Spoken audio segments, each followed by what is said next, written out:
Is there a definitive link between brain injury and suicide?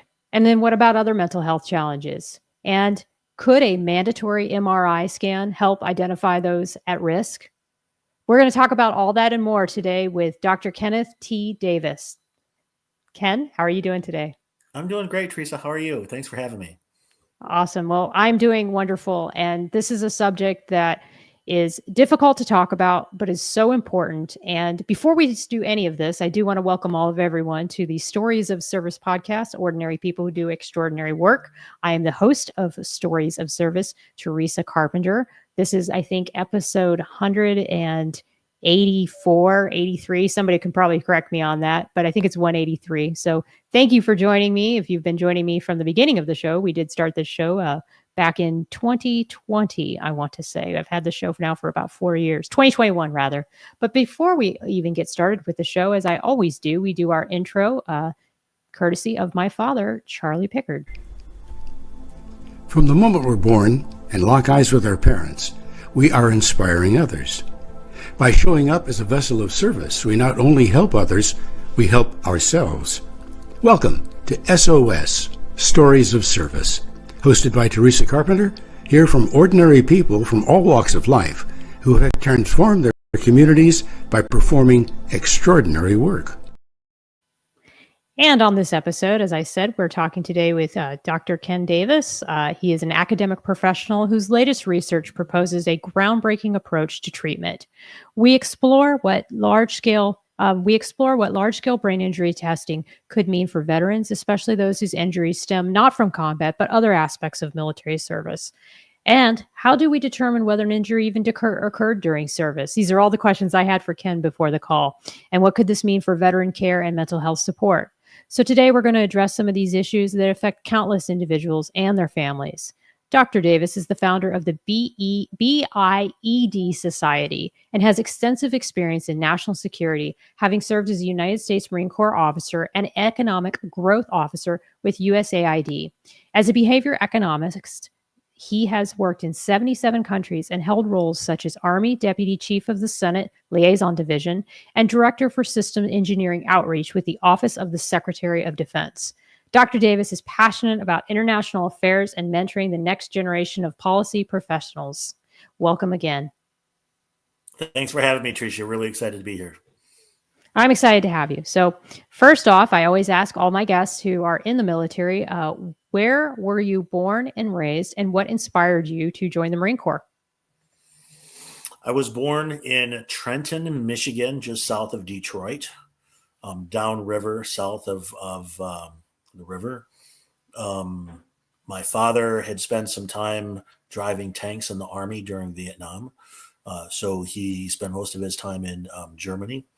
Outside of that, there wasn't a whole lot of family members that had military time. I had joined, I went to school in Grand Rapids, or in Kalamazoo, Michigan, for international affairs, Asian political structures, I think was the undergraduate degree. And then went up to Grand Rapids and held a couple of local elected positions and did estate taxes and was growing my business and wanted to get out. What elected positions did you serve? Local stuff. The city of Wyoming, which is just west of Grand Rapids, if you know that area. Some spots there, and then Kent County. I spent some positions in Kent County, and then played at the state level, at the delegate level, and things along those lines. So that's when I was young 20s and excited and was running around. And it was a different time and a different place. But wanted to get out and see the world and joined the Marine Corps. Someone said the third largest Marine Corps base was Okinawa, Japan, and they don't have enough people. I joined. I was in the gym when the planes hit the Twin Towers. I was leaving 2 weeks later, and so I was getting ready for OCS, and so I was getting in shape. And I remember stretching, watching the second plane hit the towers, realizing that my deployment or my time in was going to be much different than what we initially thought, and that was fine. Right. I did Okinawa, Japan, my first tour, and did all the things that came along with that, Philippines, Thailand, Indonesia, Australia, New Zealand, and then was part of Fallujah, the battle for Fallujah in 2004, when we took the city by force. And so did that. What was your job in the Marine Corps? I was a finance guy because I had spent time selling securities and selling stocks and was a stockbroker. My SPC pulled me in during selection day and said, enjoys the Marine Corps account, and I can give you your fourth choice, or I can give somebody else their 32nd choice. So he went through the whole platoon. Last choice, finance. So I did that, and that was fine. I enjoyed it. Eventually, after that tour, I extended in Okinawa, so I had a long tour there, back to the schoolhouse, and I helped run the financial management schoolhouse as the academic officer. So I helped all the comptrollers. We redid their curriculum. We did the enlist curriculum and the chief warrant officer curriculum, and then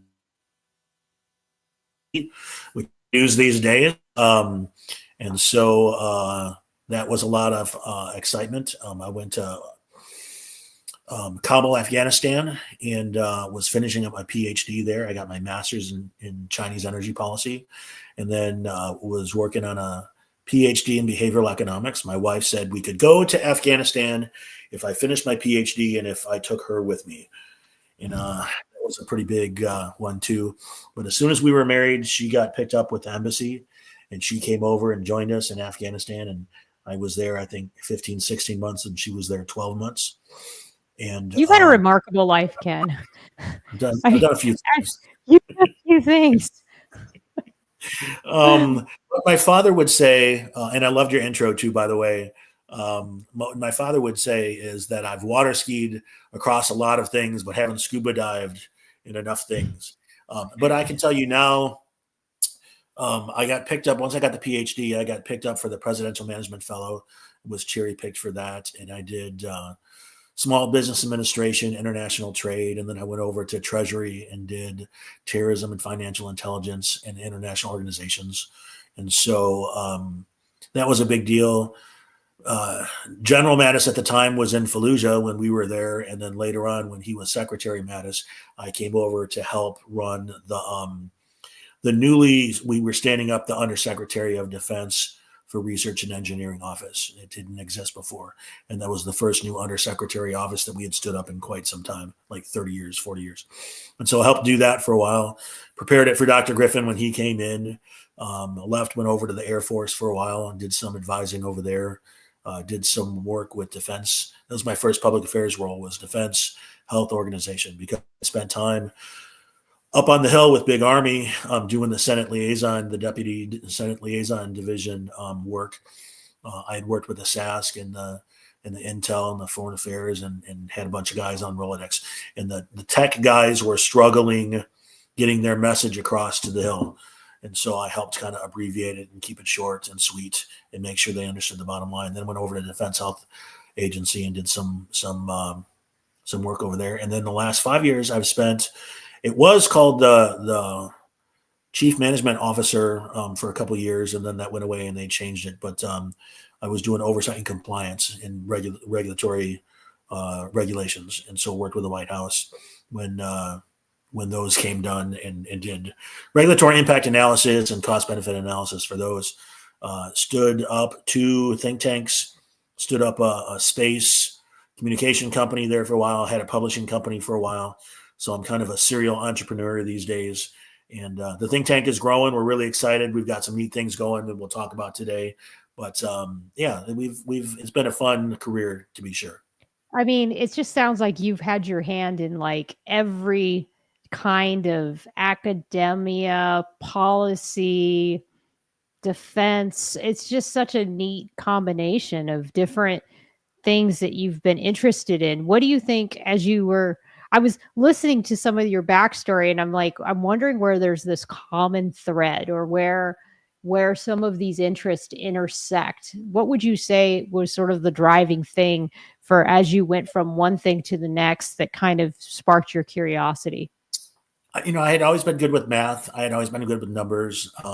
My father, when we were young, we used to go, this was before computers and graphs, we would go on Sundays to the library and would take our own pencil and paper and graph out what stocks had done, for the last couple of weeks. And we had we would plot our own little charts to see how things were going.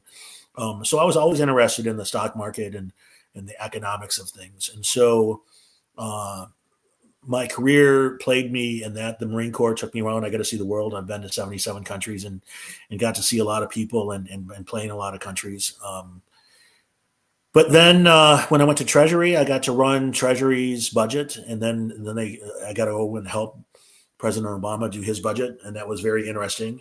And then it gets sent over to the Hill, and then a couple of years later, I went over to the Hill, and I got to play with the president's budget as they did, their passbacks and everything. And so I've been kind of a budget guy for the longest time. But the budget's only one side of the coin. The policy stuff really got me more interested is how do you affect more people, right? How do you make a change? If you identify anything as a budget guy, I kept saying, man, there's so many ways we could save money for the federal government, which is obviously a priority right now. But there's a couple laws in place that prevent you from doing that. And so, why don't we just get rid of the obstacles we clearly have put in place? Or are there legitimate for how? There's really not. It's just we haven't to it, right? And so when you start playing with policy, then policy you deal with obviously writing in a charismatic manner in which to attract both political sides. Obviously, we become very polarized in today's day and age than what it was 20, 30 years ago.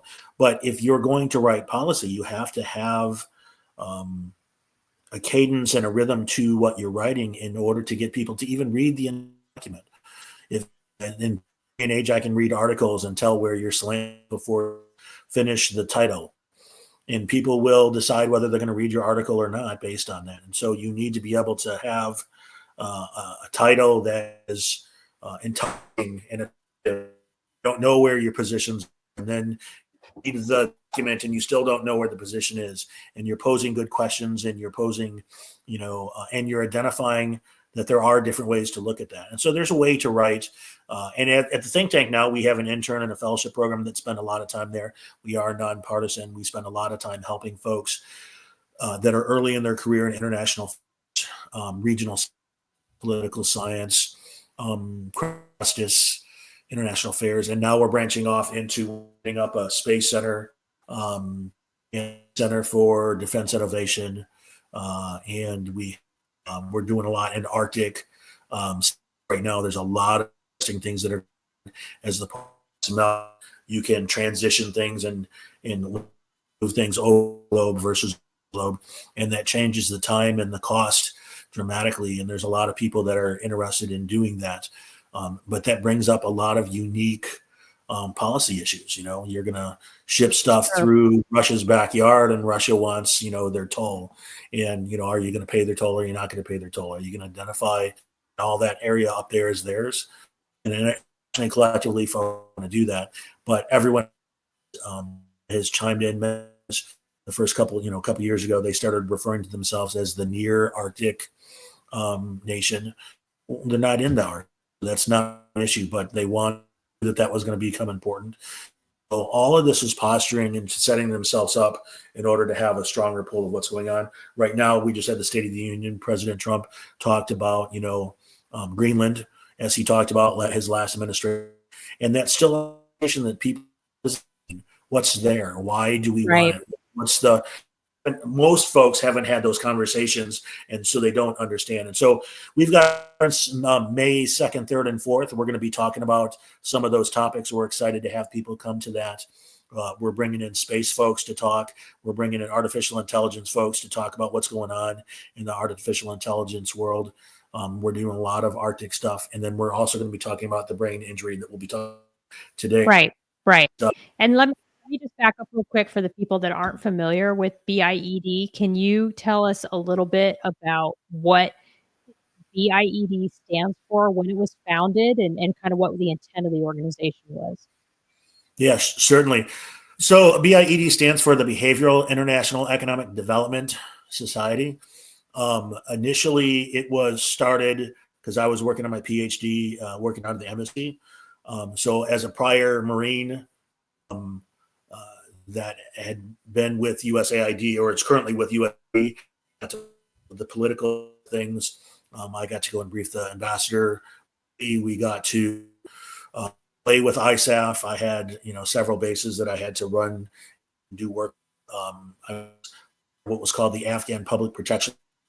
I was an economic officer with USAID, and my job was to President Karzai had nationalized private security companies, and all of the security for all of the USAID projects and static sites and convoys and hotels were going to be guarded by Afghans. And so there was a lot of concern with that. And my job was to help them build this state-owned enterprise. We wanted competition, but it ended up being state-owned enterprise, and having them try to grow that thing with certain, business practices, accounting standards. Work nearly as strongly as we were hoping, but there we went from revenue to $180 million in revenue. We went from 0 guards to like 22,000 guards. I think Wow.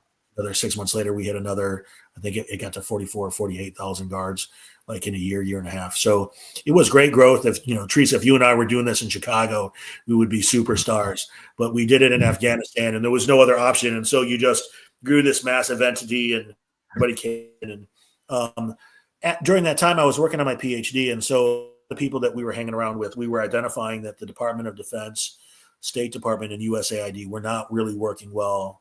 And we had our own country for about 10 years. And so what did we need to do to bring the foreign affairs communities together? And so stood up the BIED Society. We thought we would get a lot of level students. That didn't happen. What happened was most of us were, 40, 45 years old. And so we attracted other 40, 45-year-old folks. So people like yourself that are going to leave the military. What do I do next? I want to be that. How do I become one? I've heard this, foreign agricultural officer. How do I become that? How do I become a commercial officer with the Commerce Department? There's all, if you read the Foreign Service Act of 1980, there's several different ways to become a diplomat. So there are, different ways to do that. And so everybody just thinks of the State Department, but there are other avenues, and USAID used to be one of those until recently. But with that, we attracted a lot of mid-career folks. So we created strong fellowship programs, with really kind of career transition programs for the first 5 years.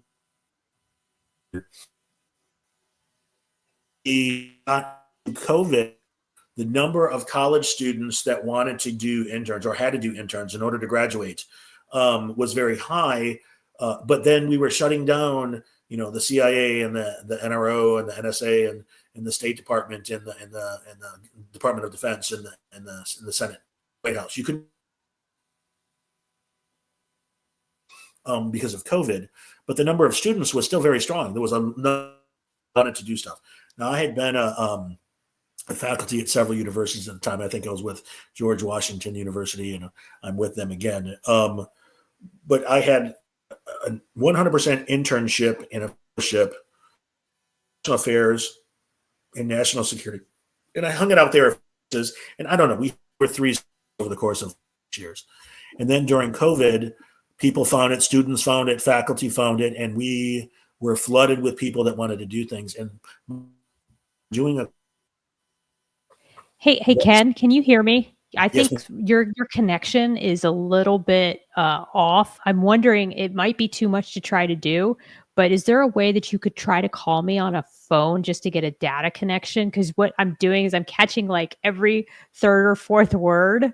And this is such an important conversation. And all you have to do is just join me on your phone, and then we disconnect this call, and then Okay. we just keep going, because I really want our audience to catch everything you're saying, and I'm catching about every third or fourth word, just because I think the connection on your end, unfortunately, is just a little bit off. I don't know if I'm looking blurry on your end, but this is too important for us to miss out on this opportunity. So for those of you who are watching live, I definitely appreciate your patience. Sometimes we do have these technical difficulties, and we work through them by just doing things in real time. But while he's doing that, now you're coming in perfectly clear, of course, because I jinxed it and I said something. What number do you want me to call, Teresa? Oh no, you would just click on that link, that same link that I gave you. You would just go to your and then you join it through your phone.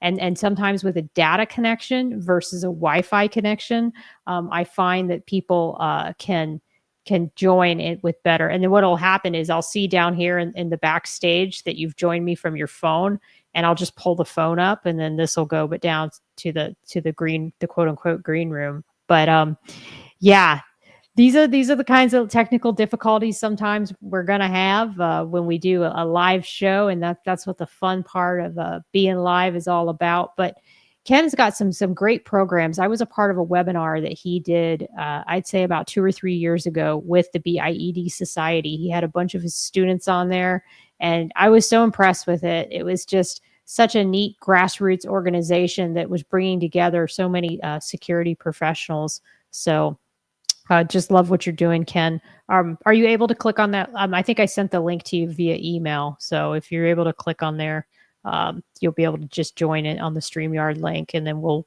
pull you up through your phone, and then that way I can get a little bit better sound and maybe better data connection. But I'll go full screen while we're trying to get some of these technical things worked out on the call. But yeah, I think that the conversations like this are incredibly important. I think that when people have these kinds of initiatives and they have these organizations, I want to do everything I can on my end to support them, because I think that there's such a wonderful opportunity for like-minded professionals within DoD, within USAID, to get together and do these kind of gatherings. And are you able to call in, Ken, through it, or is it not coming through? It's going through video as well. It's going through the whole thing. Is that going to be fine? Yeah. Just go through it, and then you'll just put your name, you'll put everything in there, and then you'll join me, and then it'll show up as a third thing down there in the green room, and then I'm just going to pull you up here. There you are. Perfect. All right, I'm going to remove this. So there we go. Remove that. All right. And then I'm going to disconnect this one.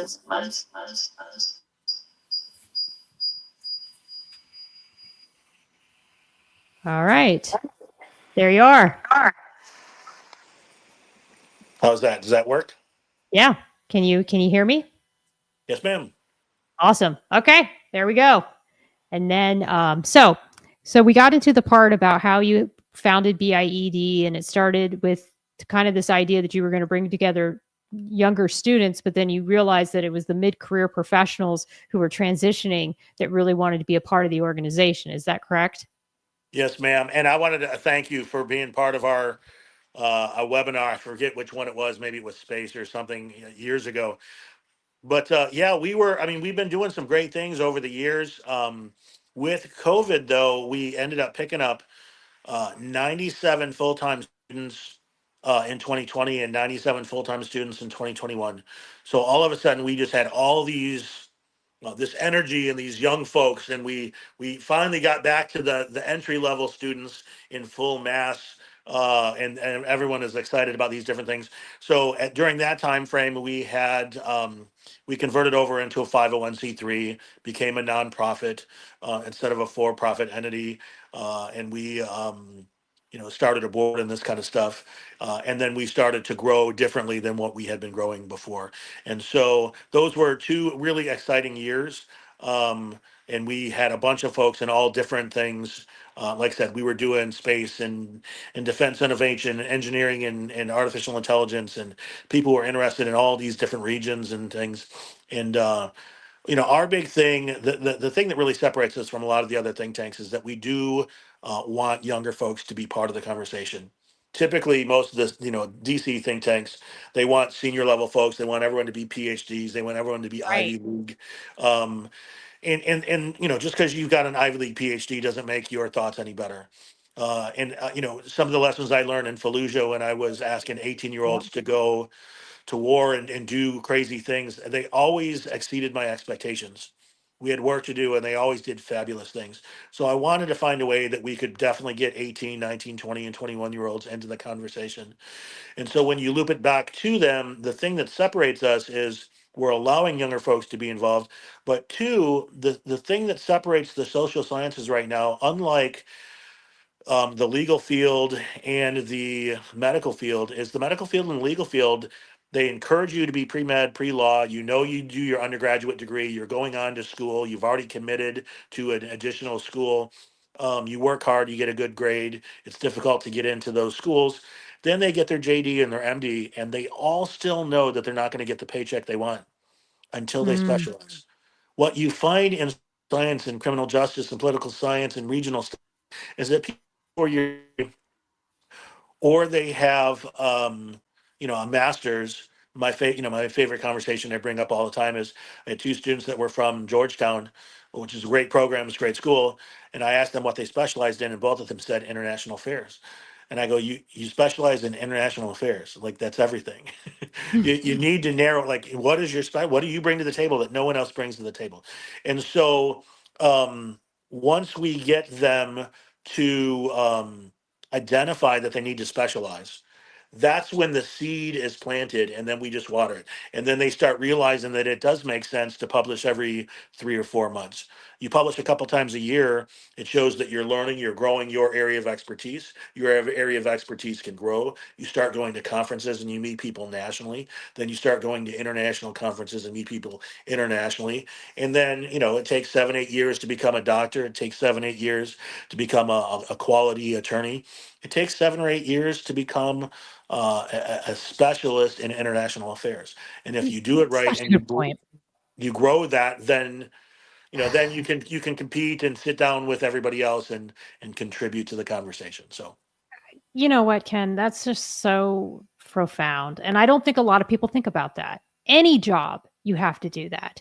Any job, you have to find your niche. You have to find that thing you do within that particular field that you are skilled at above and beyond the rest. And the only way that you can do that is being repetitive and getting feedback and course correction. And I mean, like I said, I didn't just decide, 4 years ago that I was going to start a podcast and it was going to be the way it is today. By the way, if you can, I don't know if you can even yourself up with me while we're sitting here while I'm just talking. Yes, yes. That's just now my pet peeve is I try to be very, yeah, there we go. It's a little bit better. But that's what I'm saying. Like those are like little, oh, perfect, perfect, perfect. Yes, yes. But those are just little things. Like I didn't know when I first started my show how much of a difference that would make. Just having everything be perfect, this and that. But you do something over and over again, and you start to see what you can do differently or what you can do better. And everyone needs to specialize. Everyone needs to find that niche in whatever they're doing. And you did get some love on the show. I want to bring them in real quick. Pamela Potts says, proud to be partnered with the BIED Society and Ken Davis. And then you have a couple, another person, Michael Haas says, you too should talk to Mark Keller about suicide and brain injuries in naval aviation. And that's what this show is all about. It's all about bringing my guests or bringing my audience to the guests and giving people that opportunity to really widen the aperture of the things that they're talking about. So now let's shift to the latest project that BIED Society has taken on, which is brain injuries. So tell me a little bit about how that started. So brain injury started. It started probably 10 years ago. I was diagnosed with Lyme disease. My wife was diagnosed with Lyme disease, and we were looking for help and not very good avenues through the traditional insurance routes.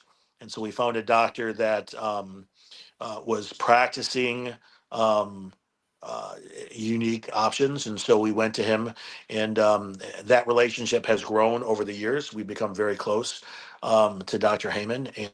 And he has since got into mold. And as he goes to neuro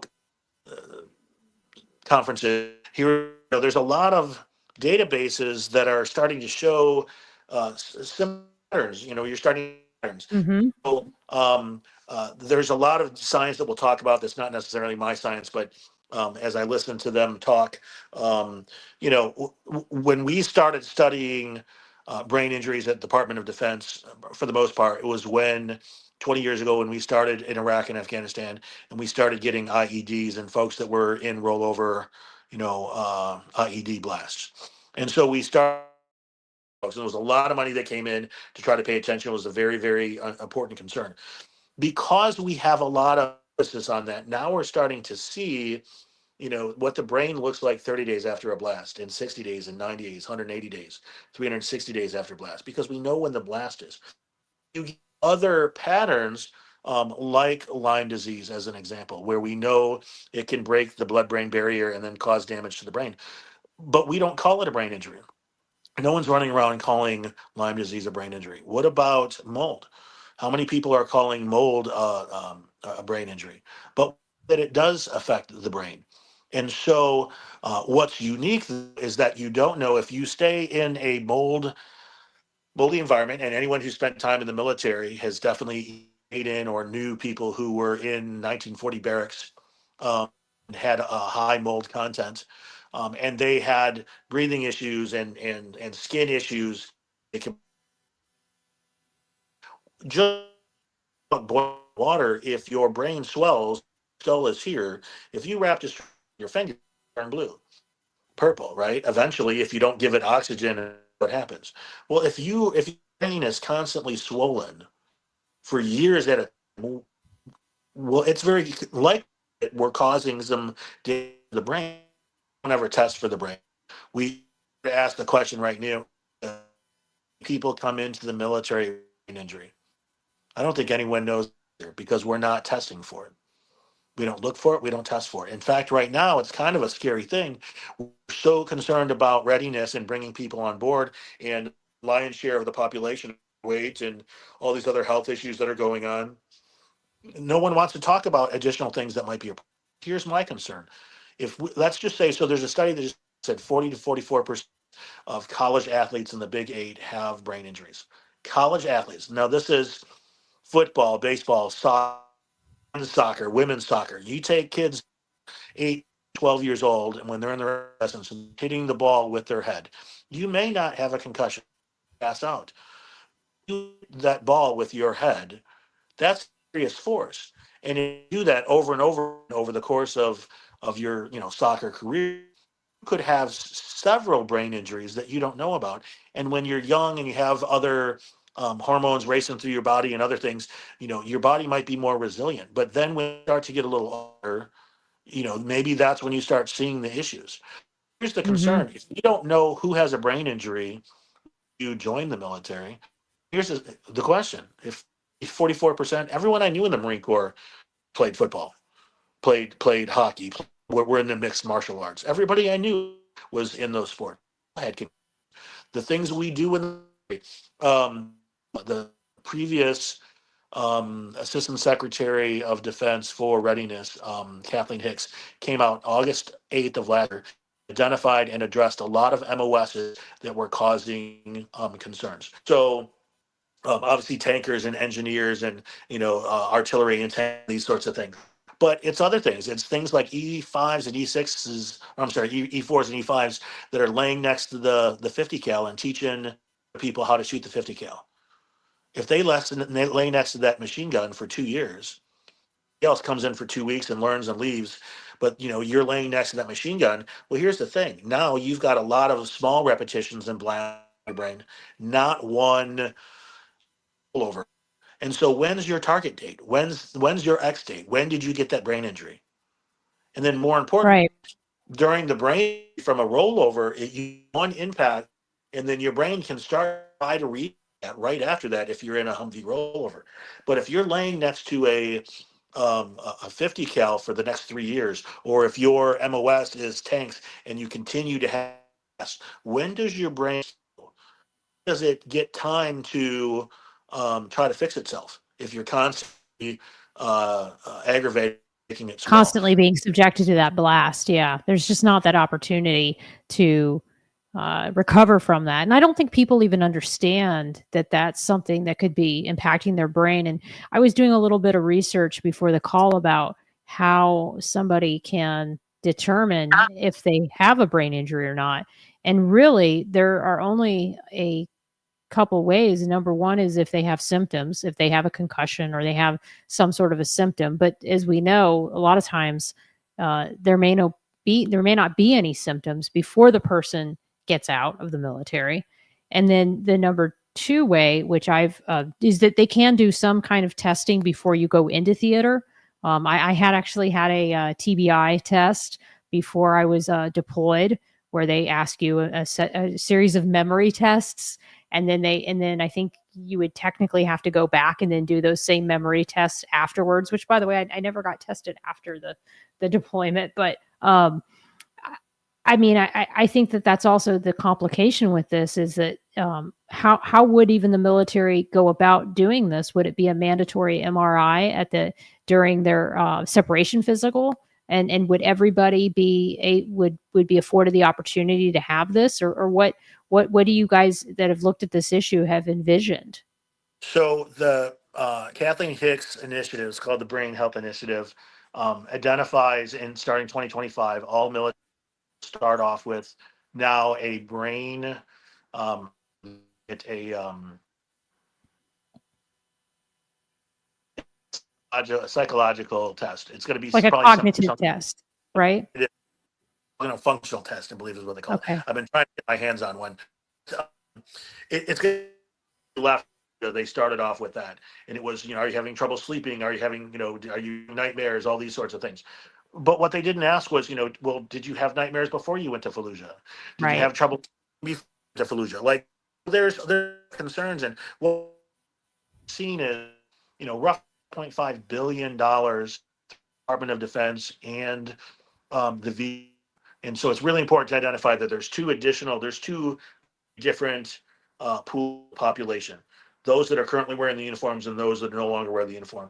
And you have to distinction that because they're being treated differently under different rules. The VA has different rules, and the TRICARE is different. So there's two communities that we're talking about. When you're going for treatment, if they start off with this cognitive test, what we believe is that there's a triage concern. There's a triage concern, and what we mean is $1.5 billion, almost all of that towards psychiatry in the last 15 years. And the numbers are still incredibly high as far as suicides in the veterans and the current uniform members. Include those numbers are high. This is not just a U.S. thing. They're in Canada, they're high in France, they're high in Germany. And so those that spend time in different environments and live the lifestyle, to include they're higher in first responders and law enforcement, right? So those communities have a higher than normal likelihood for suicide, but they also have a higher likelihood for brain injury. But we're not testing for brain injuries, and so what we think there's a much concern. Instead of if you wound in a broken leg, you don't fix the broken. You got to fix the sucking chest wound first. And what we've done is we put all the money in psychiatry, and there is. It's not the primary issue. The primary issue is the brain injury. Now, there are some tests that you can do. One primarily is as an MRI. If you do an MRI, you can identify patches of areas in your brain that are no longer firing, and you can you can determine how big they are, where which area they could be affecting. And that is a definitive thing. Now, that affects two different communities differently. If you're in a uniform and you get that piece of paper, now you've happened while you were in uniform. But we're not testing when you come in. We're not doing an MRI when you come in. Yeah, we should be. Here's a better one. Well, that's where I'm going. That's what we should be doing. And so we need to get out of the psychiatry. And it's not. I'm not downplaying psychiatry at all. Sure. They are one tool, great method. Is right now has played around for 15 years, and it's not reducing. We've put money towards it. Two, if you look at opioid, that number is incredibly higher, almost twice as high, because there's a lot of that are using opioids to hide their problems, their pains. The problem with opioid overdoses, you can't confirm which ones are suicides and which ones are accidental overdoses. And so none of them get added to the suicide numbers, but we're fairly confident that several of them are. And so that number at 22, and you talk to different groups and they're all using slightly different numbers, but the reality is the number's been high for a very long time. And we think we need to change the triage. We think we need to put energy towards the brain, identifying the brain. looking at sports injuries. We don't know how many people come in with sports injuries. If you have 20% of the people entering the military that have an injury, how are we handing them a weapon?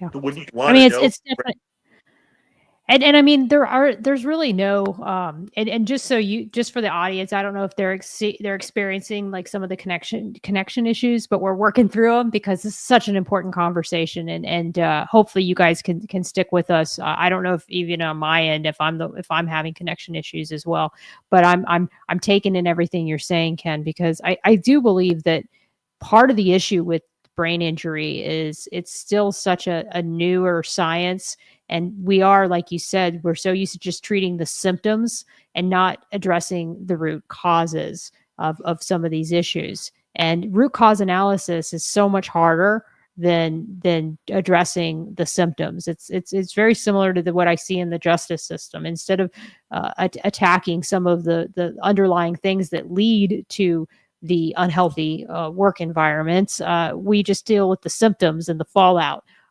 instead of doing that root cause analysis. And this is the same thing. But if we knew that people already had a TBI before they come in, do we not take them? I mean, and I don't know if that's the answer either. Or is there treatments for people who have TBI? So at this conference coming up May 2nd, 3rd, and 4th in Virginia, we're going to be talking about different types of treatments. The reality, the treatments are, there's trial and error going on right now. There's a lot of differences. 80-pound female or a 300-pound male, and you've had it for 2 months, 2 weeks, or 30 years. You know, the treatments are going to be different, and so there's a lot of that are coming through, but so we're looking at current treatment. Those we. Hey Ken, So I'm having a hard time even getting even like the every third word now. I think you're frozen on the screen. So what I may end up having to do, and I do apologize, we may end up wanting to, because I don't want to miss this conversation. I don't know how else we can get a connection. I don't know if you're on your phone with a Wi-Fi signal or if you're on data, but I just think that the signal, are you hearing me okay? Oh, yes. Yeah. So what was happening is I'm getting about every third or fourth word that you're saying, and then I'm trying to piece everything together, which is making it a little bit difficult on my end. But let me see if I can try one more time. But we may end up having to cut this a little bit shorter, guys. I do apologize for the technical difficulties. That is always the challenge of going live. So I've had this happen before, and if it and what we do is we normally just reschedule. But let me go back to what you were saying about TBI, and let's see if we can try to get through it. But I think it might just be a speed thing. You're on the data with your phone, correct? You're not on Wi-Fi? Yeah. I'm sorry? I can't hear you. I'm on my phone. Yeah, you're on the phone, but are you using Wi-Fi on the phone or using data? Wi-Fi. Okay, are you able to turn off the Wi-Fi on your phone and just go off the data? Sure. Try that real quick. Yeah, try that. I think I might be able to catch you if we do that. That's the other option whenever these things happen is you can use a different connection. But I appreciate everybody's patience as you stay with us. Sometimes these technical glitches, they do happen, and we find ways to work through them. But we did have a comment come in. I'll go ahead and read that while we're waiting to see if we can get Ken on the line again. It says, it seems the VA is behind in ensuing veterans who have experienced TBI receive an appropriate rating since the symptoms for TBI can overlap with other mental health conditions. And that is absolutely a great point, Mai. And I know I'm bringing Ken here back onto the show. Ken, can you hear me? I can. Yes, ma'am. Can you hear me? Oh, I can hear you. I think you're a little bit better there. Hopefully. So let's go back to a little bit about the documentary. Tell me a little bit about the film that the BIED Society is putting together. So the film started.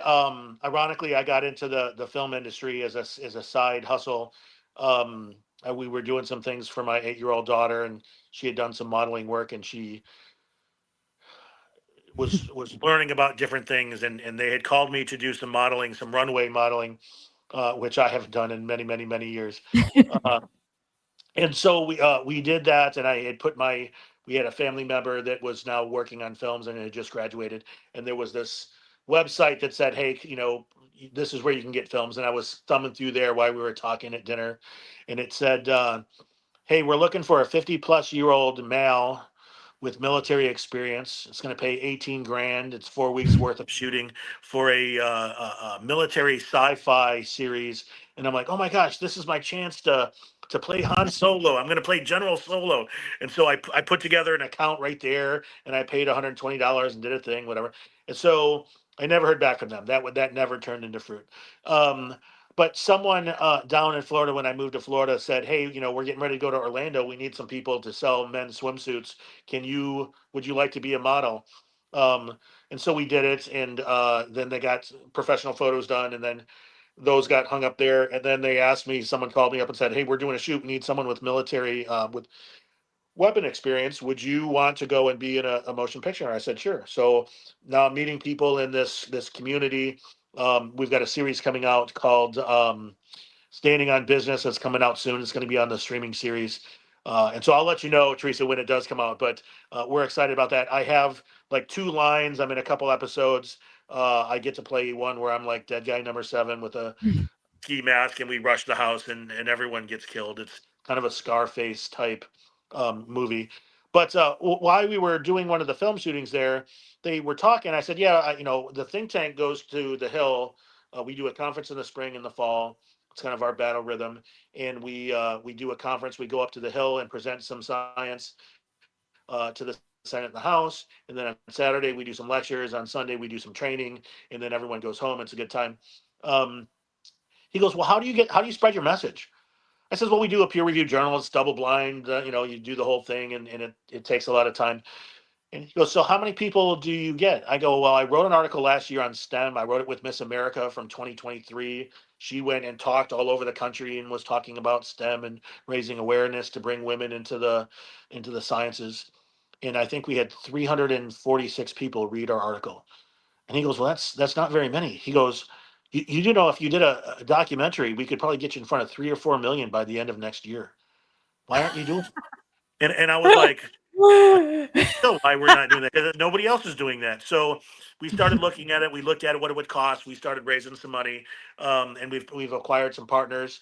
And of one is Pam there with 22 Yep. and so, a great shout out to them, and thank you, Pam, for joining us today.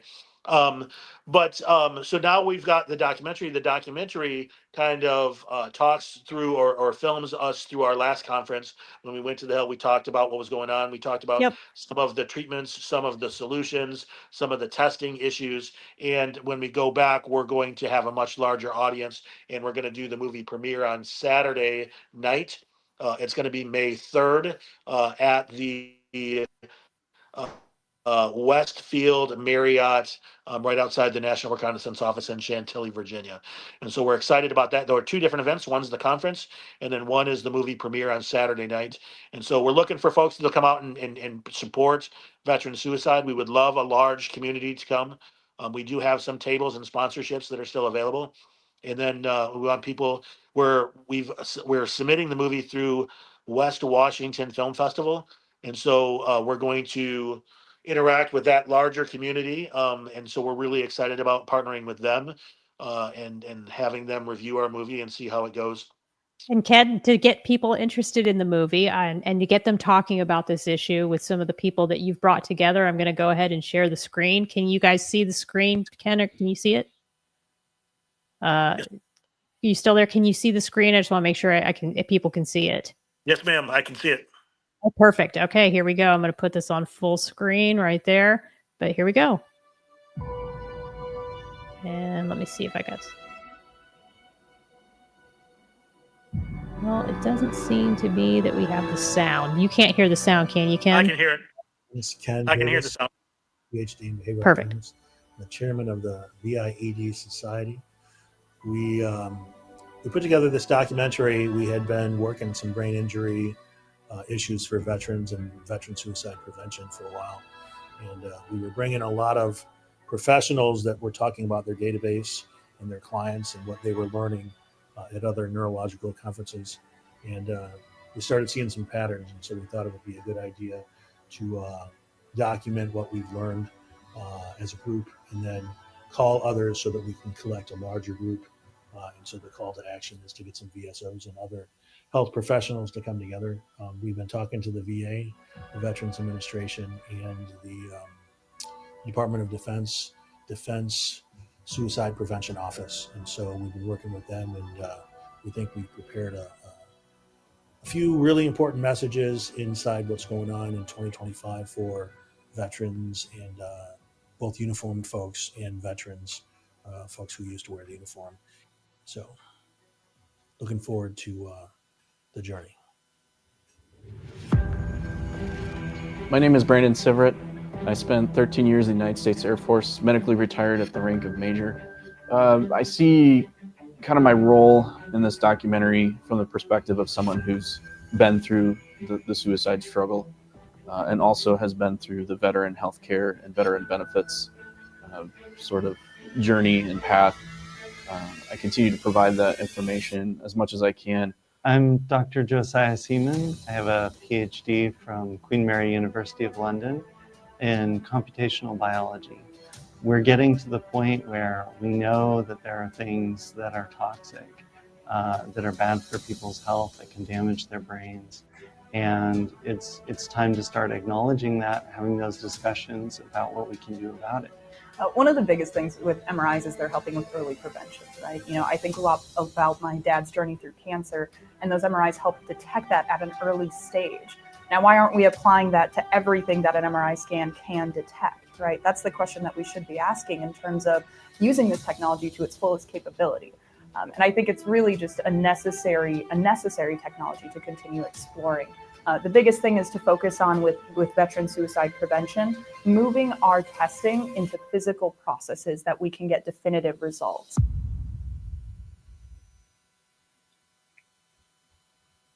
Great job with that. I think it's just wonderful how you were able to bring people together to put that on. So congratulations. Thank you. Yeah, we're really excited about it. It's been a big eye opener, you know, not being that familiar with the movie industry, but it's a venue and it's a platform, and I will tell you that we really are drawing in a larger audience. And so, but to go back, I wanted to go back to you, if you don't mind, Teresa. You had asked a question, you know, what can we do? You know, there's a lot of VSOs, veteran service organizations out there that are doing a lot of things. We think that, you know, psychiatry is a good mix, but we think that you got to make sure there's no brain injuries first. You got to see if you have a brain injury. And to be honest, I ran a schoolhouse. How many people are getting injured during BUDS? How many people are getting injured during jungle warfare training, right? We don't know. And that's a bad thing, especially right now when you have other things. There's other things that are damaging the brain that we haven't talked about yet.